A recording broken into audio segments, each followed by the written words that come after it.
It is one of my privileges to come out here and speak to our old veterans here. We do have from, World War II and therefore? Korea and one Vietnam. Do we have anybody here other than Army? Any Marines and Navy personnel? So you ordered them off the bus? No, because I got a question on the last bus if there was any Marines that guard out here, and unfortunately since 1925 it's been strictly Army. Yes. So, a couple of things here. Since 1937, we've had a 24-hour vigil with soldiers being out here. Has been guarded every minute of every day since 1937, so for over 80 years, and that has not been yet broken. The uniforms that we wear out here are 100% wool. Everything you see on the uniform is measured to 1/64 of an inch, which is about the width of your hair. We have two different types of uniforms. What you saw outside is our normal work day, and then when it gets colder out, we have an overcoat that we wear along with a trooper cap and black gloves to keep us from freezing outside. Everyone heard all the different scrapes and clicks outside, correct? Yeah, we did. That is nonverbal communication to honor our veterans who have served in the past. So there you go. Now you know that every time if you come out here to visit, all those different scrapes and clicks are all for you. Because once we step outside our doors here that we live in, it's ceremonial composure, no talking unless you're passing on orders like you do in the center. So does anybody have any questions about any history or anything along those lines? Sir? Any women guards? Yeah, since the late 90s, we've had 4 females who've actually passed training and earned their Tomb Guard identification badge. Good. How long do you serve? How long do we serve? Okay, so our training down here will go from 9 to 12 months. After you pass training, then you incur anywhere from 18 to 24 months to train your replacement. And that's like the minimum.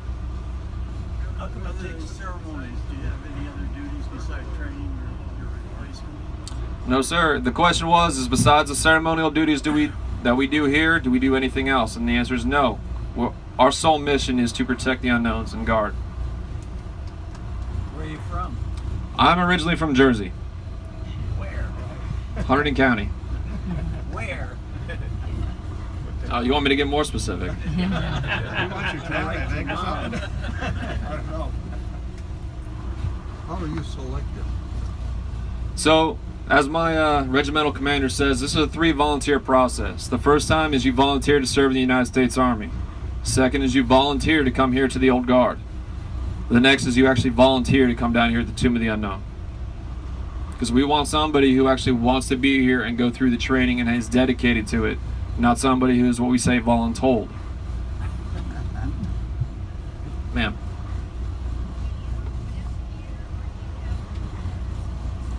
The question was, do we live here? Do we have where else do we live? So we actually live here for only the 26 hours that we're on shift. So we're on for 26, off for 22. We'll work that for 5 days, and then we'll have a 4-day break. So like myself and the other married soldiers that are down here, we actually, when we're released the next morning, we'll go home to our families. The single soldiers will go back to their barracks room here at Fort Myer. Do you have a height restriction on how tall you have to be in order to serve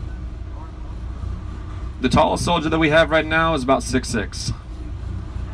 Sergeant Hanks, who is our 4th guard here as a female, she's 5'5" wearing her shoes. What was the significance of the red hat? The bugler is from Pershing Zone. That's their band here. So during each wreath ceremony, we have a band member that come down to play taps for each wreath ceremony. And that's their uniform. Ma'am.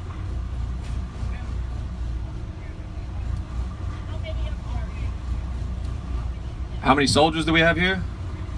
For the security purposes, I can't give out the exact number, but we have enough soldiers that are working throughout the day so that not one soldier is being overworked. So it'll range from 5 to 20 personnel each workday.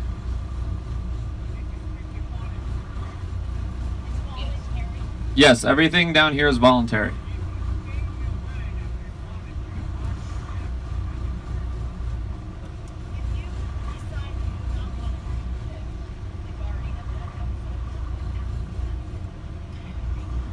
So So the question was that if you volunteer to come down here and you decide later on that you don't want to do this anymore, it's basically the United States Army. You rose your hand, you signed a contract, you're told you're going to come down here, you volunteered, so it's kind of like a binding contract.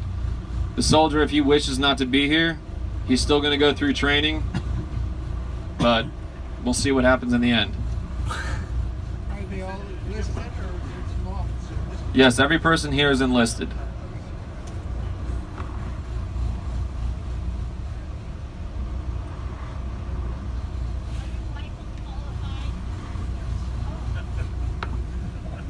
Yes.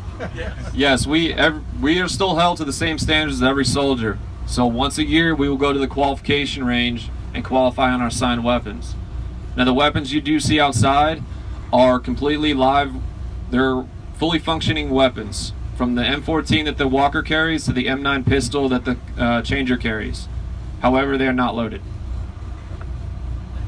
What's the best and hardest things about this job? Best things is we're out here doing what I love. This is why I came to the old guard. Some of the hardest things is for some soldiers is actually putting a uniform together. Because of the strict discipline and measurements that come with it, it is very difficult to put a uniform together measuring to 1/64 of an inch. Detail orientation. Detail orientation, correct. Do they, the horse soldiers and the rifle crew for the funerals, are they? Oh, you're talking about the escort platoon and the caisson. That is here at Fort Myer. Those are for your full honors funerals. Right. But they're part of your group also. Not the Tomb of the Unknown, but Correct. the same third. Correct. They're part of the 3rd Infantry Regiment. Okay. When you're doing a weapon inspection and you actually find crimes, how does that go? Okay, so the question was, if we're doing the weapons inspection and we find some deficiency with that weapon will then be returned to the walker. He will be sent downstairs to fix the deficiency, and then he would come back out and continue on. Okay, I think I got time for one more question because you guys do have another stop to go to today. How does the scuffling go on your feet? You know, what is all that? Okay, so our shoes are specially made specifically for us. The soles are built up and the heels also. We have metal pieces affixed. We have a horseshoe on the heel. We have a little, what we call toe cap. And then we have steel plates on the inside of the heels. So every time we bring our heels together, it makes that nice clicking sound. A lot of the times, those scrapes and scuffs that you hear is signals to the other walker. Again, it's all nonverbal communication outside. And when you hear several in one shot, again, that's for the veterans that are come out here to watch. All right. The question was, how long have I been doing this? I've been here for about 1.5 years now. And I'm currently at 13.5 years in the United States Army. Right. Well, ladies and gentlemen, again, thank you very much for giving me some little bit of your time here and talk. And best of luck, best wishes to everyone here. Thank you. Thank You're you. well welcome. Thank you. Perfect. You know, that M1 may not be loaded, but it's sure sharp. Yes, it is. That man, that is sharp.